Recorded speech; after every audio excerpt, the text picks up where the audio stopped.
One of the most surprising things about Georgie and Mandy's first marriage is how little it actually leans into its 1990s setting. For a show that picks up right after Young Sheldon, which ended in the early 90s, you'd expect it to be full of nostalgic callbacks, from the fashion to the music to the pop culture references of the era. But instead, the series seems to tone all that down, choosing to focus more on the characters and their relationships than the time period itself.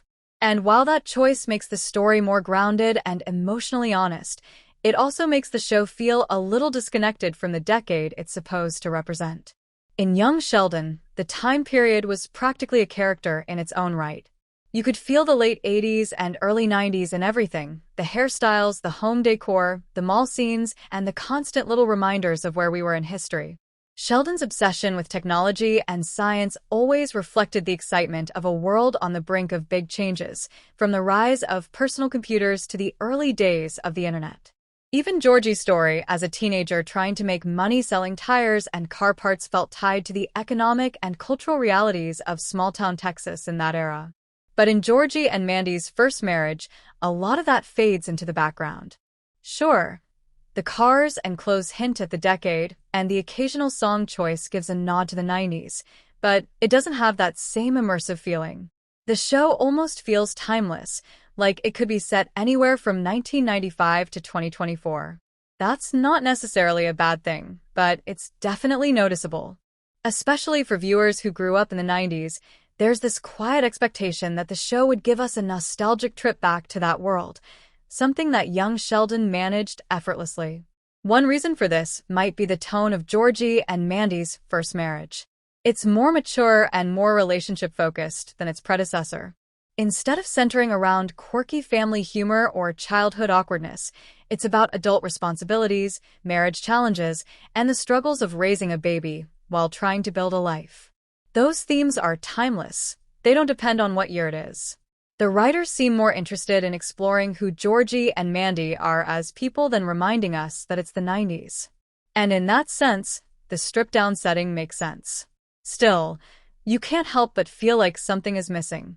The 90s were such a distinct decade, full of personality and cultural shifts, from grunge fashion and early MTV to sitcoms that defined a generation. It was also a time before smartphones and social media, when communication and relationships worked differently.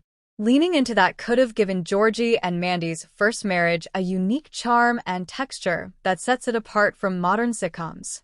Instead, the show sometimes feels like it's trying to exist in both worlds, grounded in the past but told with a modern sensibility. It's interesting because The Big Bang Theory, the show that started it all, was full of pop culture references. That was its bread and butter. Young Sheldon, while more family-oriented, still had plenty of time-specific details that grounded the story. So seeing Georgie and Mandy's first marriage take a more neutral approach to its time period feels like a deliberate creative choice. It's as if the showrunners wanted to make sure the audience focused on Georgie's growth as a husband and father rather than getting distracted by nostalgia. Another way to look at it is that the lack of strong 90s flavor reflects where the characters are emotionally. Georgie and Mandy aren't living the carefree, pop culture-driven life of young adults enjoying the decade. They're struggling, trying to make ends meet, balance work and parenthood, and figure out who they are. For them, the world isn't about MTV or Friends. It's about diapers, bills, and keeping their marriage from falling apart. So maybe the absence of nostalgia actually mirrors their reality. They don't have time to live in the moment of the 90s because life has hit them too hard and too fast. That interpretation makes a lot of sense when you think about how Georgie's story has evolved. In Young Sheldon, he was carefree, rebellious, and always chasing the next big thing. Now, in First Marriage, he's burdened by adult responsibilities and trying to prove himself. The vibrant, colorful world of the 90s doesn't shine as brightly for him anymore. It's almost poetic. The world around him may still be full of pop culture and youth, but Georgie's world has narrowed to the challenges of family and survival. From a storytelling perspective, it's actually kind of clever. By stripping away the flashy aesthetics of the 90s, the show gives us a more intimate, grounded story. It doesn't rely on nostalgia to keep us invested. It relies on character depth and emotional realism. That's something young Sheldon hinted at in its later seasons, but Georgie and Mandy's first marriage dives straight into it. Still, part of the fun of a period piece is feeling like you're in that era. And while Georgie and Mandy's first marriage succeeds at telling a heartfelt and relatable story, a few more 90s touches could go a long way in making it feel authentic to its roots. Maybe more period music, maybe a few pop culture references that remind us what year it really is, little things that could make the setting come alive without taking away from the emotional core. At the end of the day, the show's minimal 90s flavor is both its weakness and its strength.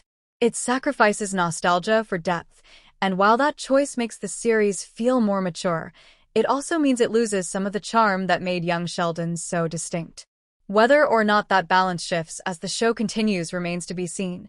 But for now, Georgie and Mandy's first marriage is less about revisiting the past and more about figuring out how to survive the present. For more videos, don't forget to like, share, and subscribe to my channel.